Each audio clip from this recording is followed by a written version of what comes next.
Before we begin, subscribe to the Survival Record if you value serious, deeply researched history that goes beyond battlefield headlines and into the decisions that kept people alive when survival was never guaranteed.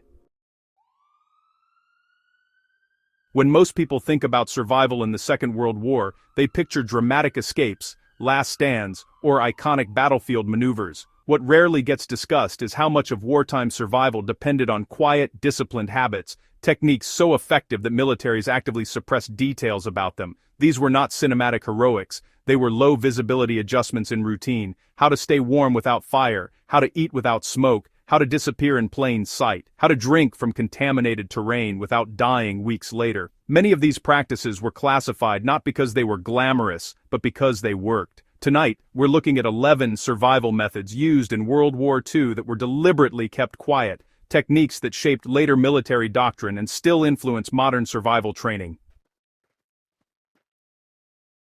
Sometimes survival meant mastering silence more than firepower ever could. One of the most effective survival habits adopted by Allied reconnaissance units was the disciplined elimination of sound and light signatures. Long before night vision technology became widespread, units learned that survival at the patrol level depended on reducing the smallest sensory footprint.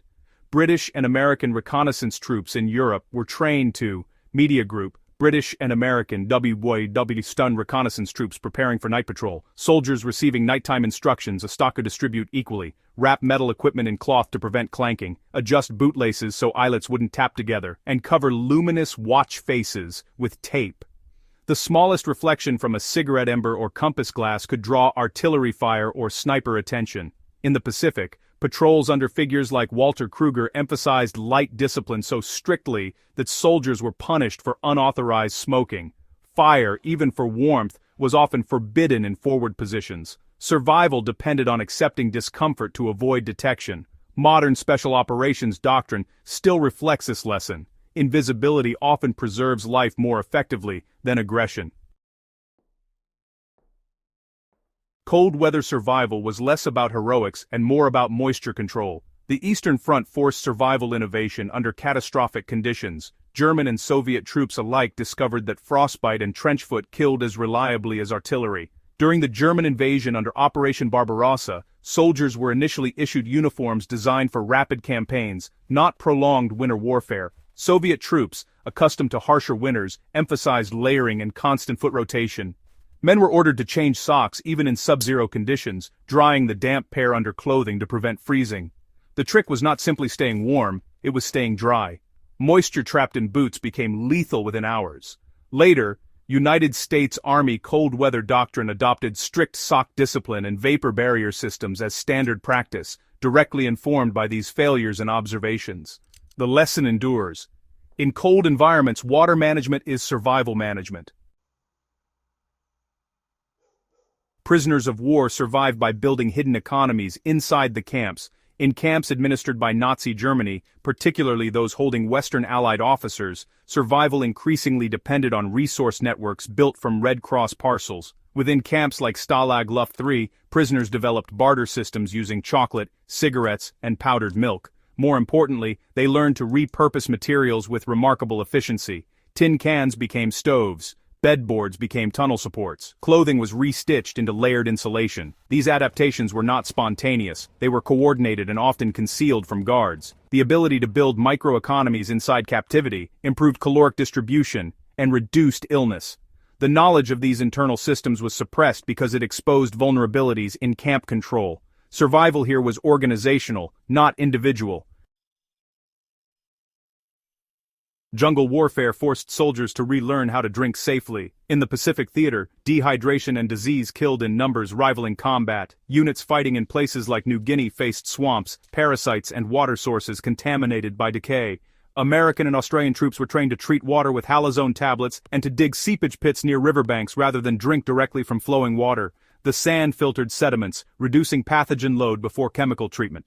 Japanese troops, operating with fewer purification supplies late in the war, often suffered catastrophic dysentery rates. Post-war survival manuals incorporated these jungle filtration methods directly into fieldcraft instruction. The broader lesson is understanding terrain biology can matter more than tactical superiority. Camouflage became psychological as much as visual. By 1944, deception tactics extended beyond paint and netting. During the Allied deception campaign preceding Operation Overlord, entire Phantom divisions were constructed using inflatable tanks and falsified radio traffic. For soldiers on the ground, camouflage also meant behavior control. Units were taught to move irregularly through foliage to avoid predictable patterns visible from aircraft.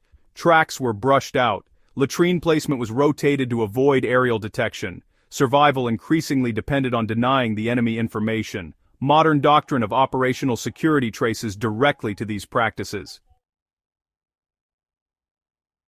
Urban survival required adapting civilian infrastructure in ways few discuss. The Battle of Stalingrad under Vasily Chuikov revealed that survival in cities meant using sewers, basements, and collapsed structures as insulation against artillery. Soviet units rotated positions vertically rather than horizontally, occupying different floors to confuse German targeting. Soldiers broke interior walls to move between buildings without exposure to streets. Cooking was often done below ground to avoid smoke visibility. Urban combat manuals today emphasize internal movement corridors and subterranean use precisely because of these adaptations.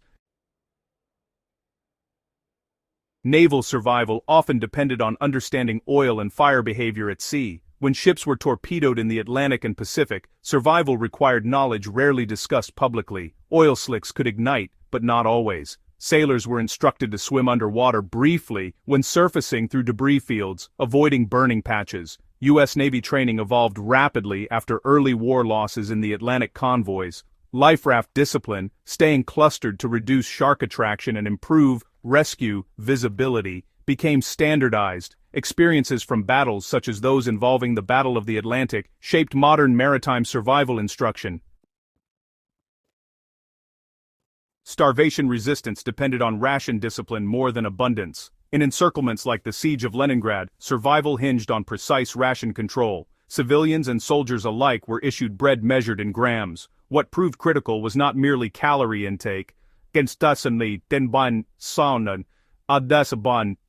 but predictable distribution.